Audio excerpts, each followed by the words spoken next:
Today, we are talking about money miracles. Do I have your attention now? I thought so. Gina Devee is an author, speaker, and success coach whose journey from struggling psychotherapist who lived at home with her parents to globetrotting entrepreneur has led her to founding her multi-million-dollar women's empowerment company, Divine Living. Gina shares her secrets for creating money miracles in your own life, as well as some other important life lessons from her new book, The Audacity to Be Queen. I loved this interview and getting to know Gina, and I think you're going to love it too. So let's do it.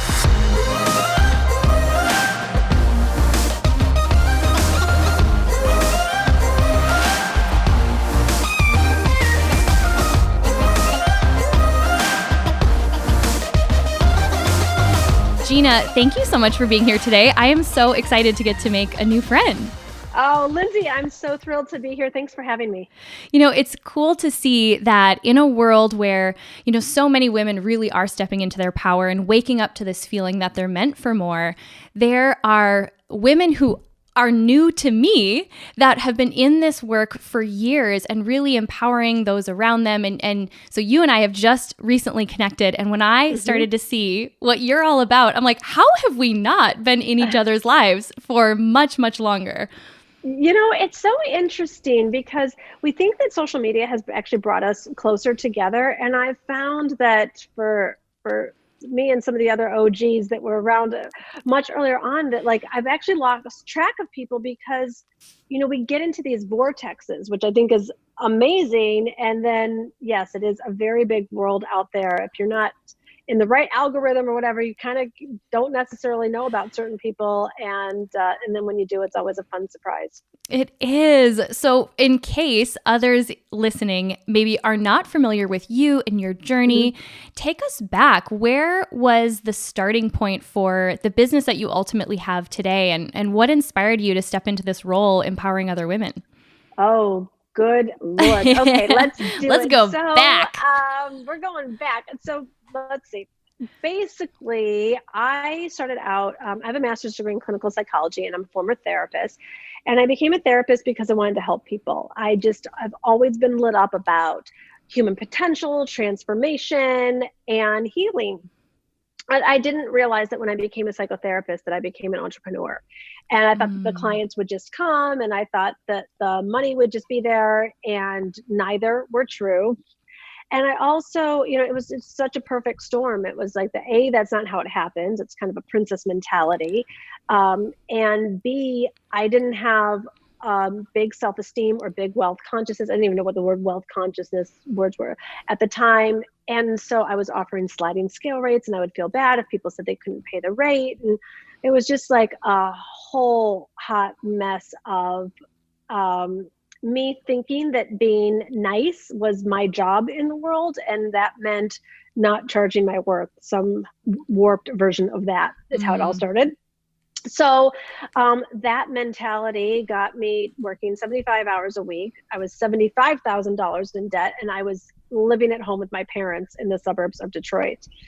So something had to change, that's for sure. And I discovered life coaching, and I had always fantasized about LA, and it just seemed like everybody in LA was beautiful and wealthy. So I somehow could scrape together enough quarters to move out here and become a life coach, which rather than being consistently broke off of living off of my $24,000 a year, I got to be neurotically broke because I was now charging in packages. So I came up with a $6,000 package, which sounds sexy, but not when you sell one every 4 to 6 months. And then discovered internet marketing. And, I was just always a seeker. I was always a student. And really, when the student is ready, the teacher appears. And then I started studying wealth consciousness, and things really took off. And that led me to the business that I have today. Yeah, which I love how it really all does tie back to the mindset piece first and foremost. We talk about that all the time, how we can teach strategy until we're blue in the face, but until you really have the belief structure to support where you want to go, you're or not sustain it.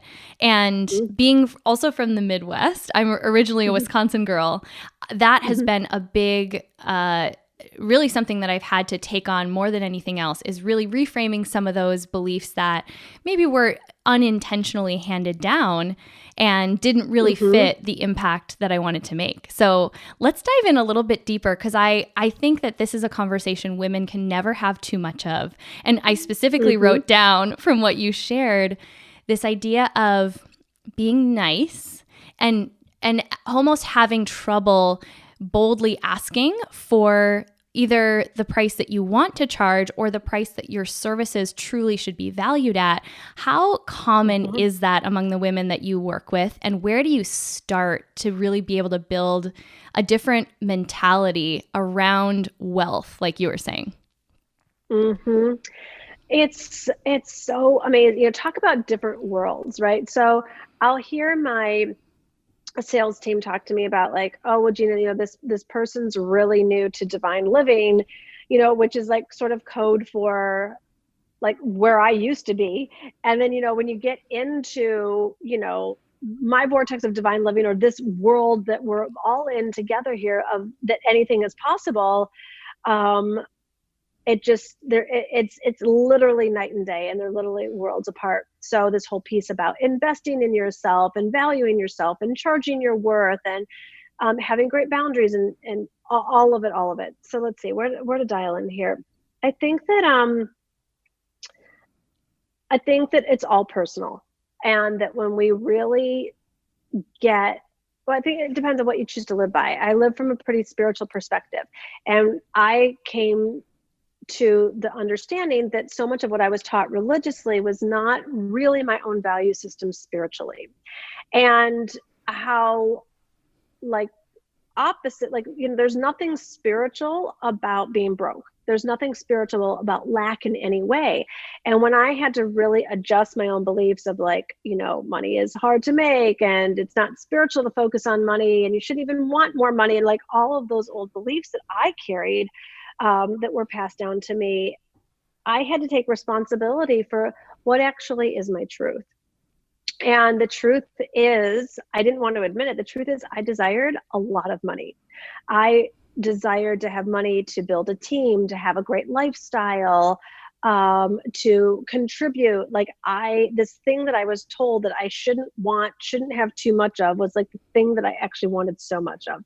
And when I got honest with myself about it, that's when I started to see why I desired that. Because first of all, I wasn't going to live my big life, which included big contribution, without a lot of money. I wasn't going to be able to live by example, and it's not what's meant for any of us anyways. And so, I had to get great at receiving. And that was very vulnerable. And it's one of the feminine arts that I talk about in the book, where as women, we're so uncomfortable receiving success, attention, visibility, and particularly money, that it feels foreign to us. But when you do the work and you heal that, it actually becomes very natural. Yeah. And I love that you tied it to the impact piece. I think that's such a powerful anchor. Yeah, it's not about greed, and I think that's what we've been taught, that, that wanting money, that there's something wrong with it. It's sort of like saying wanting food, that there's something wrong with it. Like, money is just a tool. Food is just a tool to nourish the body. Money is just a tool to fund our destinies and our dreams and our contribution.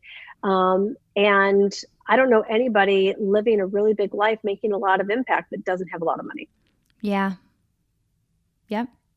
I had a mentor ask me at one point, how many of you really, you have a cause that you care about, right? The whole room and raise their hand, something that you would love to just give generously to. How many, and then the follow-up question was, how many of you are able to give right now at the level that you truly want to give? And almost every single hand went down. Yep. And for sure. And yet it really is such a big leap to get from, I think, boldly declaring, I want more. And I don't know why that is, but I've wrestled with it myself, and I see women in our community really almost defaulting to, well, I'm not in it for the money. Do you hear that a lot? I think, it's interesting. I used to feel like I needed to defend that more. I don't hear it anymore. Yeah. I think that we grow out of, whatever it is we're meant to graduate from. But I remember thinking people used to say she's just in it for the money. And I was thinking, like, who are you kidding? Give me some credit. I am smarter than that. If I was just in something for the money, I would have picked like the stock market, commercial real estate, like investment banking. Like, I didn't go into life coaching for the money, people. Like, give me some credit. The other one I love is like, people like, well, money doesn't buy happiness. Yes, it does. It's about all that it does. It doesn't buy all happiness, but the only thing money does is buy happiness. Like these ridiculous things that we tell ourselves. And the whole thing about like, just be happy with what you have. Like, that's like, I should just be grateful for what I have. Yes, you should be grateful, but you shouldn't stop desiring, because if you stop desiring more, then you're just going to stop growing. Yeah. And women are about growth and creativity and beauty and pleasure and play. And if we're not growing, meaning if we're not desiring more, then what's going on? That's a sad state of affairs. Yeah. Oh, that's such a great way to frame it.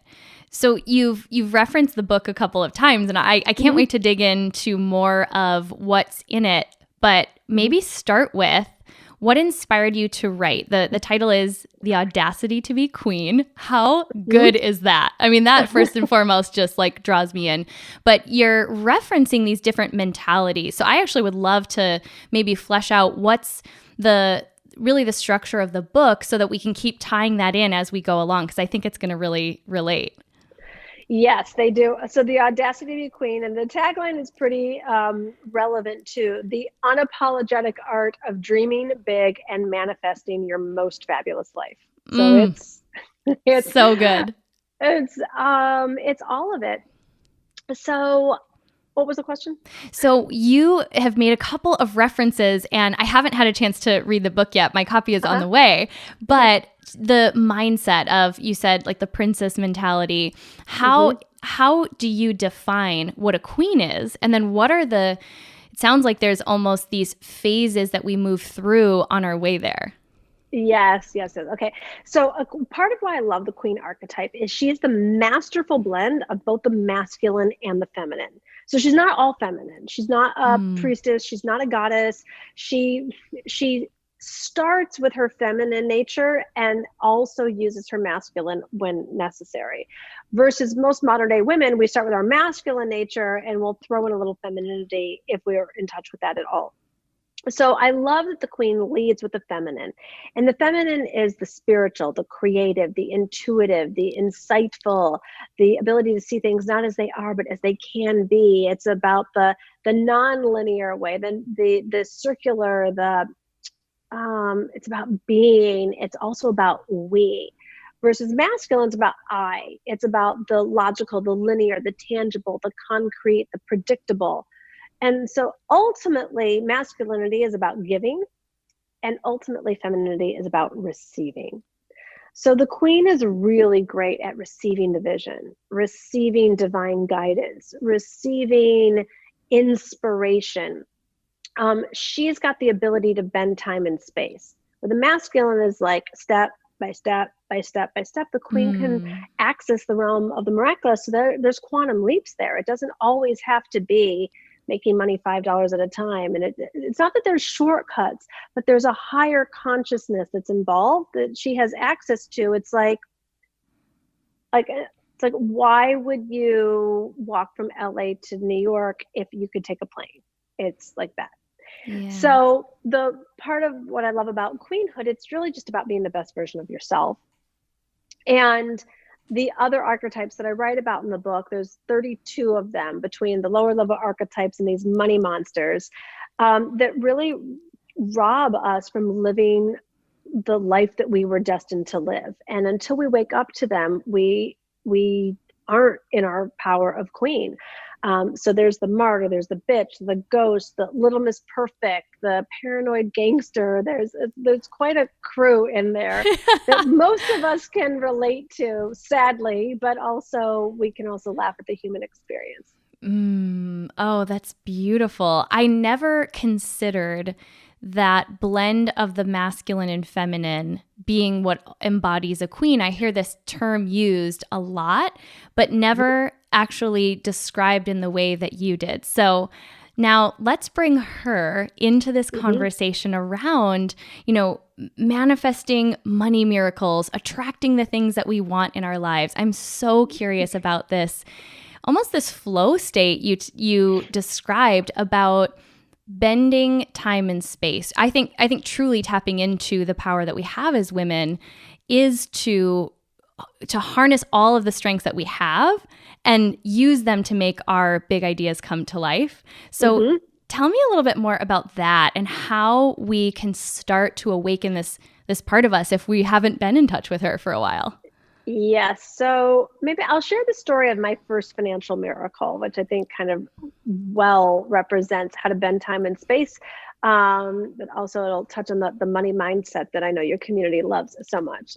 So I had just moved to Los Angeles and was so broke and I didn't have any friends here. I was totally depressed, mildly depressed. It wasn't like a deep depression. It was just kind of like that depressed state that you get in when you don't have money and you're not living your purpose. Like I knew I had all this talent and all this drive inside of me, but like I was like, where are the clients? And I had gotten down to $100 in my bank account. So remember, I'm $75,000 in debt. I had maxed out all of my credit cards. I didn't have like an email list or even a website at the time. And I literally did not know where my next client was coming from. And so I had like 3 clients at the time who had, bought one of those packages I had talked about earlier. But it was like we were down to the bare minimum. And so I prayed, and the answer to prayer came, and I just said, "Dear God, help me. Like, I want my life to be used. I don't know what to do next. I don't have any friends. I didn't seem to have any resources. I didn't have the money mindset, wealth content. Like I didn't know that all things were possible when it came to money at that time." And a friend of a friend called and said, "I have a free ticket to an event in Orange County. Do you want to come?" And I said, "Sure." I didn't even know what it was. I just said yes to the invitation. So I put $20 of that 100 of gas in my car, and I drive down to Orange County, and then I walk in, and it is a science of getting rich seminar. And I was like, oh, holy God, like the one thing I was afraid of, and like this pursuit to transform my money story was like losing my spiritual essence. And this was just like, oh, like it just sounded like some California get rich thing. And I was like, am I going to sell my soul to the devil here? Like it was like, and then like The Secret had just come out, and it was like still DVDs, and it was like, and everyone was talking about The Secret. And I was like, okay, I took a moment to pause. I'm like, I don't normally, spend that long decide if I was going to spend $20 or not, but when it's 20% of your net worth, you take that into consideration. So I bought The Secret, and I took my 3-ring binder under one arm, and went and sat down in the back of the room, and I was just like, what is this place and who are these people? And I like looked around, and there was like a buzz in the air, Lindsay. It was like people were happy, and I realized, oh my gosh, it had been so long since I was happy. And like people were high-fiving each other, and they were obviously in community, and they were like giving each other hugs. And I was like, it was almost like I had been so long living like through like the other side of the glass. Like I was like, wow, I was realizing how much I'd sort of lost my real essence. Anyways, the first speaker comes out, and I was like kind of relaxed because he looked like the pastor of most of my churches. He was like this old guy, white hair, 3-piece suit. It was Bob Proctor, if you know who he is. I do. Uh-huh. And I was like, okay, I'm in the right place. And the first thing he says is, "You will never live a really full life unless you have a lot of money." And I was like, oh God, no, I'm not in the right place. It's like, I like the little Miss Good Girl inside me was freaking out. Like, no, this is like, I'm not supposed to focus on money. But my soul was like, yes. I had waited my whole life to hear it. Like that sounded true to me. Like, how am I supposed to host events and build a team and make a big impact without a lot of money? And so my soul was like, tell me more. And so Bob goes into this whole science of getting rich philosophy and his training. And I'm like, it's like the Kool-Aid. I'm drinking the Kool-Aid. Like, this feels good. This sounds great. What? There's more than enough money in the world for everyone? What? There's more than enough clients? But like everything he said, I had only heard the opposite. And I was like, but my vibration was lifting, and like my consciousness was raising, and I was starting to feel happy, and I was starting to believe like the truth that my soul knew, that really all things really were possible. And so during this whole process, like I'm getting to this place, and it awakened in me that I had to make the decision that would change my life forever. And I made the decision right there with $60 in my bank account that I would never struggle again financially. Now, I didn't know how, which was super important, but I said, I am not doing this anymore. I made the decision. I took the mystery out of money making. It's like, I made the decision, like I was going to learn to speak French. Like, I'm going to learn how to make money. I'm going to learn how to not struggle financially. Like, it's done. And then I realized that when I made that decision, I made another one. And I had promised myself I would never again say, I'd love to, but I don't have the money. That was like my mantra. Gina, do you want to take this trip? I'd love to, but I don't have the money. Gina, want to go to dinner? I'd love to, but I don't have the money. Like, it was like my thing.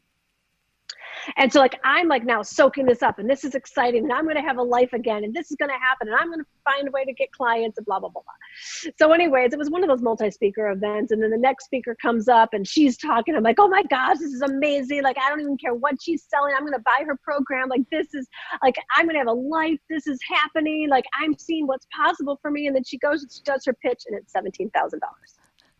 And I'm like, if I had $17,000, why would I even need a coach? Like who has something like, let's just like talk about different world. Like, I didn't even know about this world. This is even insane to me. And I was all about investing in myself, but like more like the $100 a session kind of level, not like a 17,000. And it didn't matter. I walked up to her at the break, and I said, hi, I'm Gina. I'm going to be your next star client. I just have a question. Do you do a payment plan? No. What is this woman talking about? You don't do a payment plan on something. What was I talking about? It's not like I had like a corporate paycheck and inheritance coming in. Like, I didn't know where any money was coming from either, but she's like, no. And I was like, rich people. So I went and I filled out all 16 digits of my debit card, and I turned it into her assistant. And I said, you give me 2 weeks until you run that card. And then there was another speaker and another $10,000 when I signed up for that one too. And I was like, and I put the secret under one arm and my 3-ring binder on the other arm, and drove home to LA and like started practicing what I had learned. I see myself with $30,000 in 2 weeks. I feel myself with $30,000 in 2 weeks. I'm visualizing in my Wells Fargo online banking, $30,000 in 1 week, in 5 days. My husband's like, what, Gina, what are we going to, I was like, no, there will be no talk other than the complete and total manifestation of this dream coming to fruition. I see myself having a life again. I see myself being coached by these coaches. I see myself having friends. I see myself with $30,000 in 4 days, in 3 days, in 2 days. And in 2 days, I was working with one of my clients, and it was his last session of his package. And he's like, well, Gina, this is great. My marriage, I was doing marriage coaching at the time. And he's like, my marriage is in great condition. It's been a great experience. And I was like, great. And I didn't know anything about business. I didn't even know about like a re-enroll. I just thought he was done. And he said, so I want to talk to you about something. And I said, yeah, what's that? And he's like, I think I'd like you to coach my sales team. And I was like, oh shoot, we can't talk about business or sales. And he's going to know I'm an idiot. Like I stayed so far. I knew he was like a sort of a wealthy businessman, but like, I just focused on the personal life. I said, didn't want to be rude. So I said, well, what is it that you sell? He says, basement waterproofing. Now, Lindsay, I didn't look that different than I do today. I'm like, really? Basement waterproofing sales director? Like, really? And then I just said to him, well, how many people are on your sales team? That sounds like a smart sales manager kind of question to me. And he says 10. I'm like, I'm out. I got no more questions. I got nothing else to say. I don't know what else to say. Like, it's so out of my zone of anything. And he says, so what do I do? Buy 10 of those $6,000 packages of yours? I said, yes, that's exactly what you do. And the next day on my deadline, not 30, but $60,000 was wired into my account. And that's Queens, what we call bending time and space. I I just my like face hurts from like just following along with that story and feeling like you can feel the energy shift that occurred. And for me, and tell me, I want to know if this is true. How important was that moment of the decision? No more discussion of I can't afford it, like actually deciding, cutting off the way that you had operated previously. How important was that moment? It changed everything for me. And you know, the interesting thing was it was really by grace. You know, when they say when the student is ready, the teacher will appear, like I made that decision in the moment. I remember feeling it, but it wasn't like a hard decision. It wasn't like, oh God, can I do this? It wasn't drama. It was just really like it was almost a gift. Like it came in. It like, Gina, make this decision.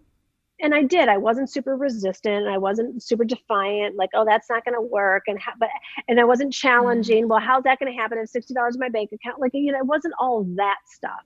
I just said yes. And I did have that experience. I can still feel it today. There's a difference between wanting something and a must. And I by grace was moved from the really, really, really, really, really wanting it to a must where this is a non-negotiable. And that I have learned throughout the next however many years that is what the game changer is.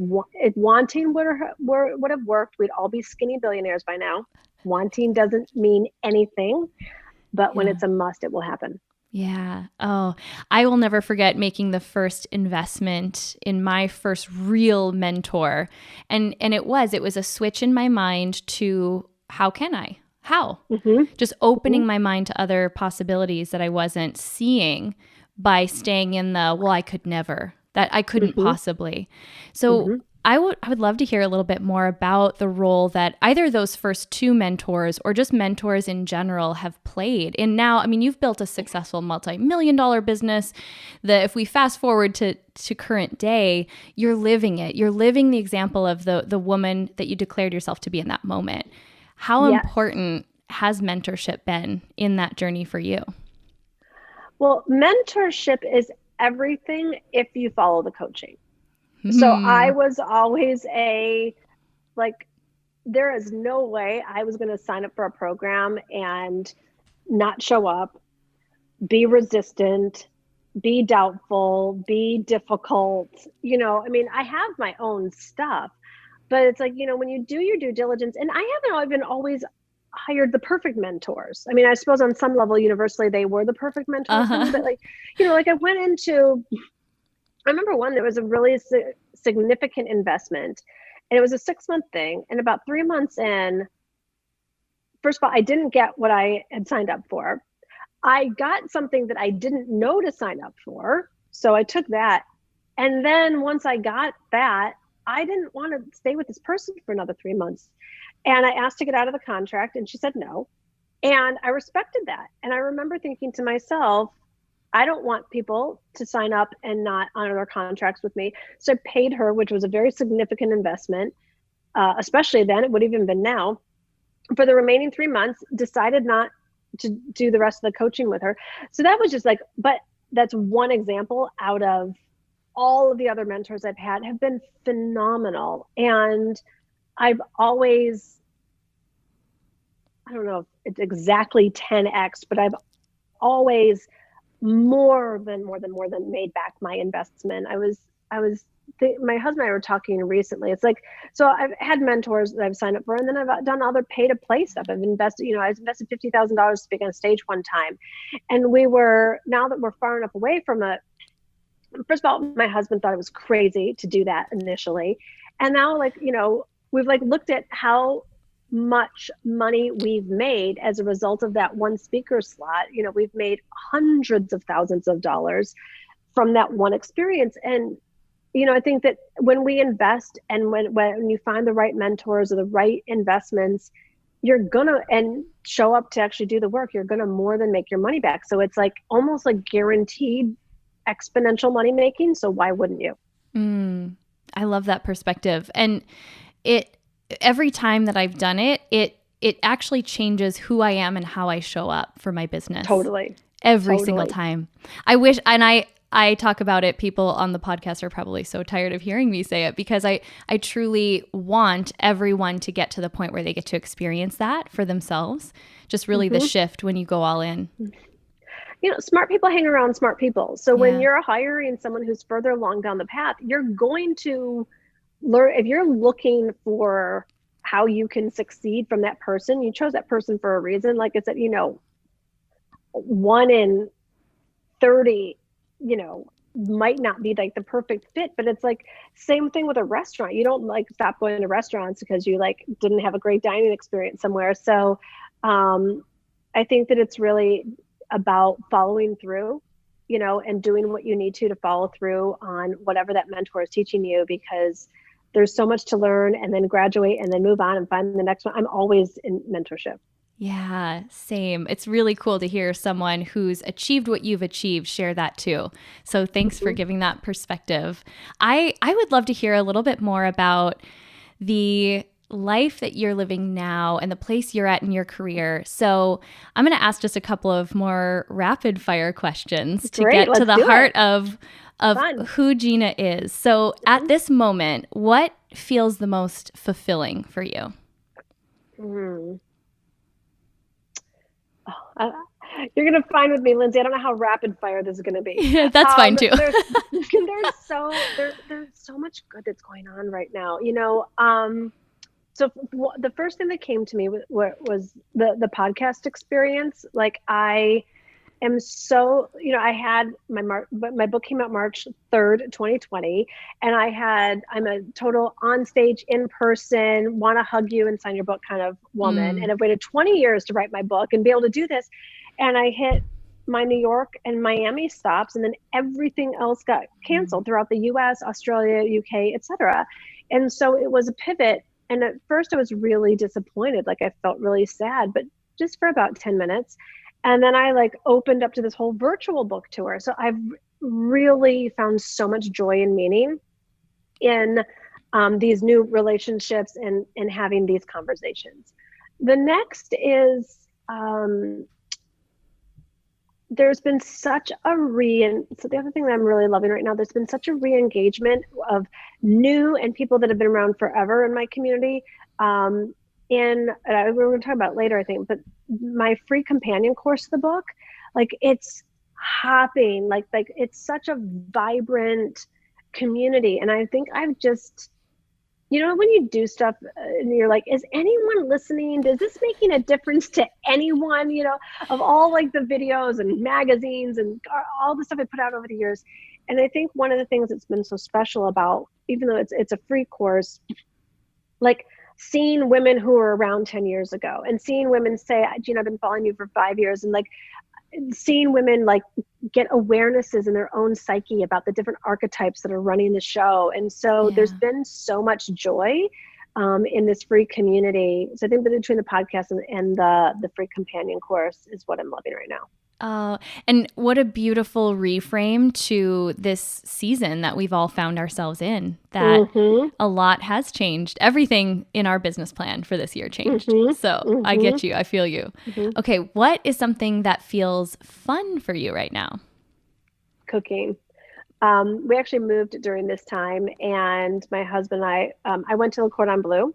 So I love to cook, and he's great as well. And so we have been cooking and hanging out on the deck with the dogs. Oh, I love that. I've been doing a lot more cooking too. What's something that doesn't feel fun right now? What doesn't feel fun? Not being on a plane. I love travel. And even though I am genuinely having fun at home with the cooking and the whole thing, normally I spend my summers in Europe, and I would be in Europe right now. So being together with people in person, beach clubs, girlfriend trips, that Yeah. Yeah. I can't wait to get back to that too. Uh-huh. Okay, just a couple more. I love What's these. something that you wish people could see behind the scenes of your journey? Could be something from the early days or even life right now. What's something you wish people could truly see and know about what it takes to create what you've created?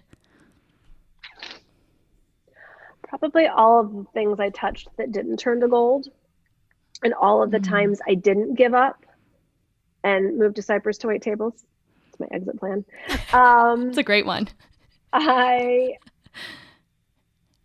think, and all the times I doubted myself, and yeah, I think those are the big ones. Yeah. Okay, this is a fun one. This is probably one of my favorite questions to ask as I'm getting to know people, and it's a fill in the blank. So, Okay. if you really knew me, you would know that. Ooh, if you really knew me, you would know that.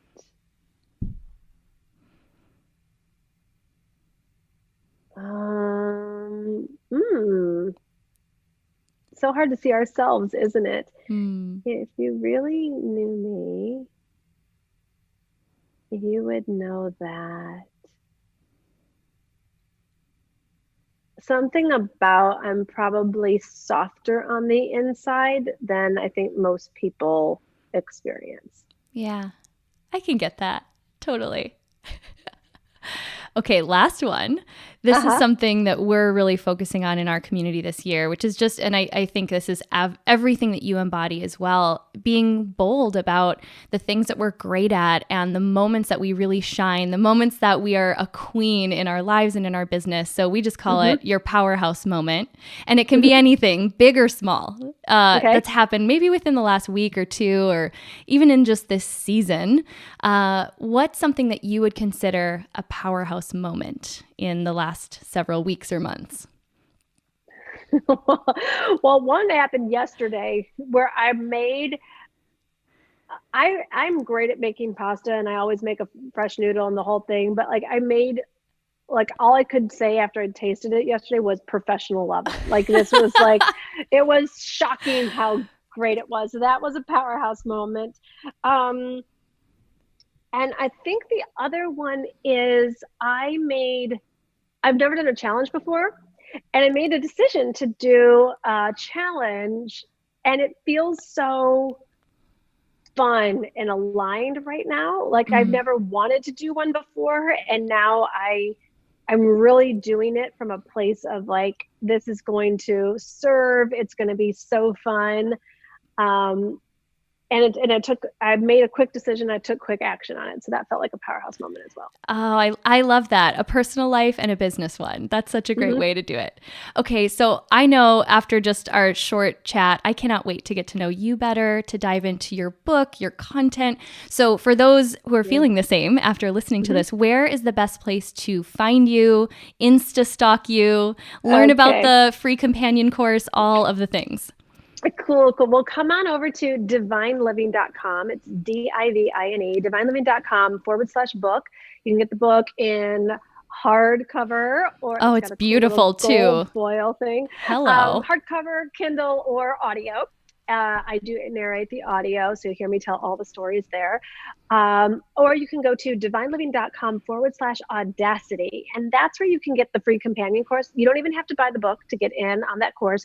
There's videos, workbooks, Facebook group, so much goodness happening there. So you can talk about being surrounded with other queens. There's a couple thousand women from around the world who are just going for it in the biggest way. And there's other great stuff on my site. There's videos, there's a talk show, there's magazine, there's all that. And then you can find me on Instagram at Gina Devee. Perfect. And we'll link all of that to make you really easy to find. And those of you who have loved this episode as much as I have, take a screenshot, tag both of us, and then we'll pick a few people and we'll send you a copy of the book. So we want to support you and support the book. So if you screenshot it and share, I want to hear your biggest takeaways too. So don't just send a screenshot, share to your Instagram story something you took away from the episode, and we'll pick a few winners and send them a copy. so we can have a little book club. Awesome. Yeah. Yay. Thank you so much, Lindsay. This has been so great. It really, truly has. So I'm going to leave the final words up to you. We talk about in our community getting out of your own way, getting into action around your big ideas, the things that were put on your heart to create. So it can be something from our conversation today or just from your heart. What words of encouragement do you want to give to a woman who's listening that just needs to hear a little motivation, encouragement from someone who's a few steps further ahead? What would you say to encourage her to take that next step? So I would like to remind you that you have what it takes to guarantee your success. I think that so oftentimes we will sit in paralysis or sit in overthinking or just sit and not take action. And if you make the decision to guarantee your success, you will see, and you're going to spend money, you're going to make money, you're going to invest money, you're going to hire people, support, team, mentors, program, like whatever it is but there's something that you can do that's going to guarantee your success. And I want you to know that that's absolutely available to you, that dream that's inside of you, it's there for a reason. It's not in anyone else for the same reason it's in you. And so fulfill on that and just come from this no matter what place. Just say that you're doing this no matter what. You're going to see it through no matter what. You're going to figure it out no matter what. And when you come from that place, there's going to be so much support and resources and money that's going to come and just land in your lap because you took those steps and you made that decision. Oh, so well said. Gina, thank you so much for being here. Oh, it's been such a joy and such a pleasure. Thanks for having me.